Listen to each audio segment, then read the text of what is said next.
Hi, welcome everybody. In this video, I thought it might be fun to take 3 minutes to have a look at how a track comes together when I'm working on it at home on my own. This is my new track, Make a Change, and we're going to look at some of the parts and instrumentation that build up to make the track. Inevitably, there's some lyric writing and editing and head scratching at the beginning to work out what it is you want to say. Then there's some noodling around on acoustic or piano to try and give the song a little bit of a structure. I usually start my backbone of my song with acoustic guitar to give everything else something to hang on. So some strummed stuff to play to. Then there might be some bass. There's a lot of bass on this track, it's quite bass heavy, and I did have a really good time putting the bass down. I know I don't look like I'm having a good time, but I promised. There's some texture with electric guitar, lots of lines of electric guitar built up to add some depth to the song. That's a lovely looking guitar amp, isn't it? Anyway, lots of lines of electric guitar built up to add some depth to the song, and then after all that was finished, it was on to the drums. The drums on this track are all programmed. Sometimes I'm lucky enough to work with live drummers, but this stuff was all programmed in via MIDI.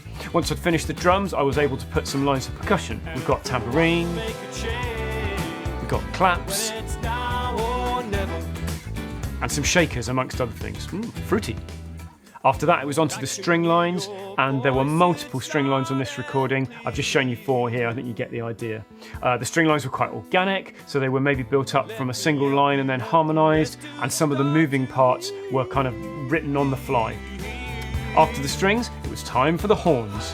The horns again are all programmed, and I had really good fun channeling my inner Stevie Wonder as an arranger writing these horn parts. When all of that's done, it's on to the lead vocals. I like to leave those till last so that there's a really solid bass to give as good a performance as possible for the vocals over the top, because they're such an important part of any song recording. Once I'd finished the lead vocals, there was just about time to do some backing vocals. Nice ooze. Once the backing vocals were done, then it was time to bring everything together with a mix to make it sound as good as possible, levelling and balancing things up, off to mastering at Get Real Audio, and then, with a bit of luck, everything comes together.